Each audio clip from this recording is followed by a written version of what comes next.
तर मित्रांनो, तुम्ही कधी ऐकलंय का असं मंदिर जिथे साधेपणाने नव्हे तर फक्त नियम पाहूनच आतमध्ये प्रवेश मिळतो, ते पण विदाऊट शर्ट, बनियान, वॉलेट, इवन बेल्ट सोडून.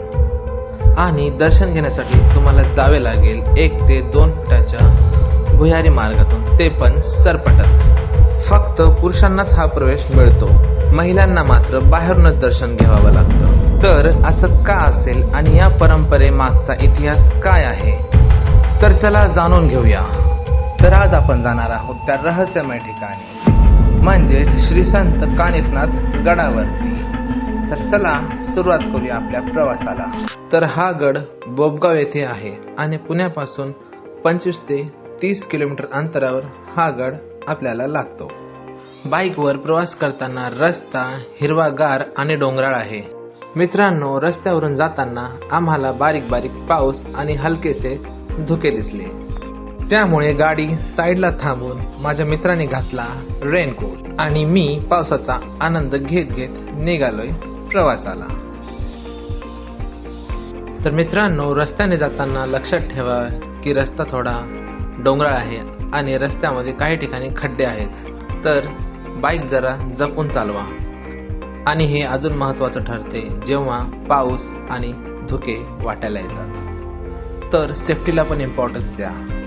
आजचा प्रवास खरंच खूप अविस्मरणीय आहे. बारीक पाऊस, त्यामध्ये धुके, रस्त्यावरील खड्डे पार करून आम्ही पुढे पुढे जात होतो. जसा जसा रस्ता पुढे पुढे जात होता तसतसं नवीन नवीन दृश्य डोळ्यांना दिसत होते. रस्त्यावरून पुढे जाताना आम्हाला लोक घोड्यांसोबत माल वाहून घेऊन जाताना दिसले. आम्हाला स्थानिक जीवनाचा अनुभव मिळाला. थोड्याच अंतरावर गेल्यावर आम्हाला बकऱ्यांचा कळप दिसला, जे शांतपणे चरून आपल्या आपल्या घरी जाताना दिसले. तर मित्रांनो, डोंगराळ घाट, हलकेसे धुके आणि बारीक पाऊस आणि डोंगराच्या कुशीमध्ये चालणारे हे प्राणी, हे पाहून असं वाटत होतं की मी लडाखमध्ये फिरतोय. मित्रांनो, थोड्याच अंतरावर आम्हाला एक वेगळंच दृश्य दिसलं. हॉटेलवरती एक डमी विमान सजवलेलं होतं. डोंगर, पाऊस, धुके आणि मध्येच हे असलं अनोखं हॉटेल. खरंच प्रवासाला एक फन आणि आश्चर्याचा टच मिळाला. कुठेतरी लडाखचा प्रवास आणि मध्येच हॉटेलवरती पार्क केलं विमान. हा सीन एकदम भन्नाट होता. रस्त्याच्या आजूबाजूचं सौंदर्य बघत बघत रस्ता कधी संपला हे आम्हाला कळलंच नाही. आणि लगेच आली मंदिराची कमान आणि इथे थांबलेले आहेत माझे वडील. हो मित्रांनो, बरोबर ऐकलात तुम्ही, मी ह्या ट्रिपला पूर्ण फॅमिली सोबत आलेला आहे. फरक फक्त एवढाच आहे की ते बसनं आलेत आणि आम्ही बाईकवरती. इथून पप्पाला म्हटलं चला आपण गाडीवरती जाऊ, पण पप्पा म्हणले नको, तुम्ही जाऊन या, मी तुमची वाट पाहतो. आणि ह्या आहे इथला बस स्टॉप. जेव्हा तुम्ही PMT असाल तर बस तुम्हाला इथे सोडेल. आणि प्रवास अजून इथे संपलेला नाही आहे, तर इथून अजून 4 ते 5 किलोमीटर अंतरावर गडावरती आपलं मेन मंदिर आहे. सुमारे काही अंतरावरून आम्हाला गड आणि त्याभोवतील निसर्गाचं अप्रतिम दृश्य दिसले. हिरव्या पर्वत रांगा, हलकेसे धुके आणि पावसाळ्यात चमकणारे हे रस्ते.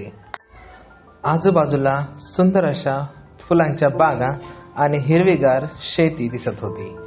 पावसाळ्यातली शांतता, हलके हलके हे धुके आणि निसर्गाच्या कुशीत वसलेली ही जागा खरंच मनाला शांत आणि प्रसन्न करणारी होती. तर फायनली मला माझी फॅमिली दिसलेली आहे. हे पहा, 3 इडियट्स आणि त्या 3 लेडीज, आणि ह्या सगळ्यांना जायचं आहे गडावरती. चालून चालून ते दमले होते, त्यामुळे त्यांनी इथे घेतला थोडासा विराम, थोडेसे स्नॅक्स वगैरे खाल्लेत आणि निघालोत पुढील प्रवासाकडे. आणि मित्रांनो, जर तुम्ही तुमच्या फॅमिलीसोबत प्लॅन करत असाल तर मंगळवारी किंवा पौर्णिमेच्या दिवशी या, कारण की त्या दिवशी बसची सुविधा फ्री ऑफ कॉस्ट असते. तर फॅमिलीला एक एक करून मी गाडीवरती गडावर नेऊन पोहोचवलो आणि लास्टला राहिलो होतो मी, माझा मित्र आणि हा माझा भाऊ. तर आम्ही रस्त्यातून ह्याला पण पिकअप केलं आणि निघालो गडावरती. गडावर जाणारा रस्ता खरंच खूप मनमोहक आहे आणि रस्ता पण खूप मोठा आहे. या दिशेने तुम्ही बाईकने किंवा कारने जाऊ शकता आणि प्रत्येक वळणावरती असे गेट्स होते. रस्त्याच्या बाजूला सेफ्टीसाठी कंपाऊंड बांधलेलं होतं आणि त्या कंपाऊंडच्या बाहेर मोठमोठ्या झाडांनी संपूर्ण परिसर भरून गेलेलं होतं. झाडांच्या गर्दीतून डोकावणारा गडाचा रस्ता, त्यात वाहणारा वारा आणि निसर्गाची शांतता खरंच मनाला वेगळाच अनुभव देत होता. शेवटी आम्ही पोहोचलोत गडाच्या मेन कमानीपाशी.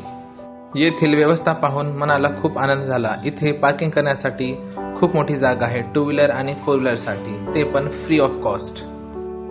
आम्ही गाडी व्यवस्थित पार्क केली आणि गेलोत बाजूचा अप्रतिम असा व्ह्यू बघायला. हिरव्या डोंगरामध्ये पसरलेली झाडे, दूरवर दिसणारे डोंगर आणि हलकेसे धुके, जणू संपूर्ण निसर्ग आमच्या पुढे उभा होता. पण अजून गडावरती जायचं बाकी आहे. तिथला टॉपचा व्ह्यू तर नेक्स्ट लेवलचा असेल. तर मी आलोय माझ्या फॅमिली जवळ आणि हे काय, यांचं तर इथे पण स्नॅक्स खाणं चालूच आहे. तर मंडळी, आता आपण पोहोचलो आहोत कानिफनाथच्या मंदिराच्या पायथ्याशी. बाईकवरून राईड मस्त झाली, पण आता सुरू होणार खरी यात्रा देवदर्शनाची. आता पहा, सगळ्यांनी आपापली चप्पल काढली आहे. इकडे इतक्या चप्पल झाल्यात की वाटते मंदिर नाही तर शोरूम सुरू झालाय. आता पुढचं पाऊल मंदिरामध्ये टाकण्यापूर्वी आम्ही गेलोत पाय धुवायला मंदिराच्या लेफ्ट साइड कडे आणि तिकडे केली आम्ही थोडीशी मज्जा. इकडे बघ मेंटल, ये देखो पागल लोग है इधर. ये एक एडी है, ये एडा है और ये महा एडी है. तर मंडळी, आता आमची टीम रेडी आहे मंदिर चढायला. तर हे पहा, लेकरं कसे मज्जा करत आहेत. खरंच यांच्याशिवाय तर हा ट्रॅक अपूर्ण आहे. आता आम्ही सगळे फॅमिली मिळून पायऱ्या चढत आहोत. पण आज जरा एक वेगळं चॅलेंज आहे. सकाळपासून पाऊस सुरू आहे आणि त्यामुळे ह्या सगळ्या पायऱ्या भिजलेल्या आहेत. टाईल्स असल्यामुळे पाय जरा जपून ठेवावे लागतात, नसता पाय घसरतील. आणि त्यामध्ये आमच्या ह्या लेडीज खूप थकलेल्या होत्या. त्यामुळे आम्ही सावकाश मंदिराच्या दिशेने जात होतो. तरी पण आम्ही एकमेकांना हात देत सावधपणे हळूहळू वर चढत आहोत. भिजलेले रस्ते, थंड हवा आणि सगळ्यात चांगलं म्हणजे फॅमिली सोबत. खरंच खूप छान वाटतं. तर मित्रांनो, शेवटी आम्ही पोहोचलोत मंदिरापाशी. आणि काय सांगू तुम्हाला, तिथे पावसास 2 हत्ती आमचं स्वागत करत होते. हे पहा, आणि हे आहे मंदिराचा मेन एंट्रन्स, जिथून तुम्हाला दर्शन करण्यासाठी एंट्री मिळेल. मंदिराच्या प्रवेशद्वाराजवळ आल्यावर मी वाजवला घंटा. या आवाजाने मन अगदी शांत झाले. मंदिराजवळ आलो तेव्हा एक गोष्ट लक्षात आली. इथे महिलांना मंदिराच्या आतल्या मंदिरात प्रवेश करण्याची परवानगी नव्हती, त्यामुळे ते बाहेरूनच दर्शन घेत होते. हिंदू धार्मिक ठिकाणी अशा काही ठराविक परंपरा असतात जिथे गाभारा किंवा मुख्य पवित्र ठिकाणी काही नियम लागू केलेले असतात आणि त्या परंपरा काही मंदिरामध्ये बऱ्याच काळापासून चालू आहेत. जसे महिलांसाठी नियम आहेत तसेच पुरुषांसाठी पण इथे काही खास नियम आहेत. पुरुष भक्तांना आतमध्ये जाण्यासाठी शर्ट काढावा लागतो, बेल्ट, वॉयलेट आणि मोबाईल सुद्धा बाहेर ठेवून जावा लागतो. तर मी मंदिरामध्ये जाऊन शांतपणे दर्शन घेतलो आणि आलो बाहेर. आणि तुम्ही बघू शकता वरचा परिसर किती स्वच्छ आणि सुंदर आहे. बाहेरचं वातावरण पाहून असं वाटत होतं की कधीही पाऊस येईल. सगळीकडे धोकेच धोके पसरलेले होते. तर कानिफनाथ महाराज हे नाथ संप्रदायातील नवनाथांपैकी एक सिद्धयोगी होते.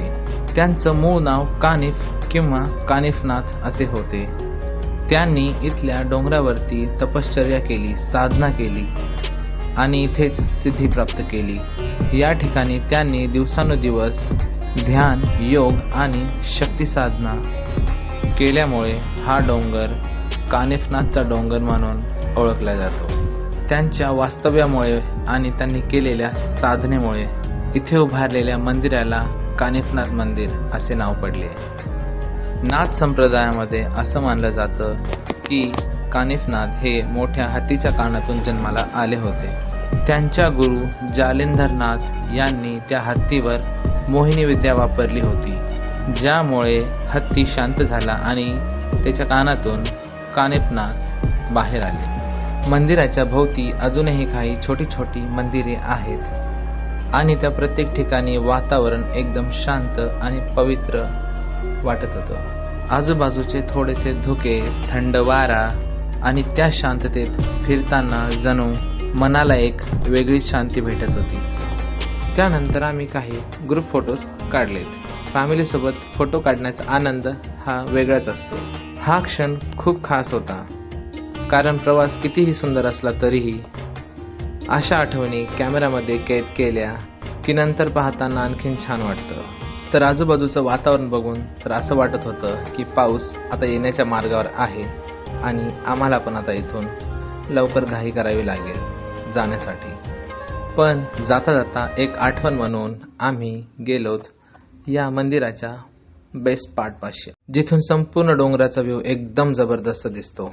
धुके, थंड वारा आणि वरून दिसणारा सुंदर असा व्ह्यू. हा स्पॉट खरंच आमच्या ट्रिपचा हायलाइट पार्ट होता, कारण इथे निसर्गाची सुंदरता आणि फॅमिलीची मस्ती दोन्ही एकाच फ्रेममध्ये परफेक्ट बसत होते. तर हा होता आमचा आजचा छोटासा प्रवास. जर हा व्हिडिओ तुम्हाला आवडला असेल तर नक्की लाईक करा, फॉलो करा आणि चॅनलला सबस्क्राईब करायला विसरू नका. तर आपण पुन्हा भेटूया पुढच्या प्रवासात. तोपर्यंत धन्यवाद.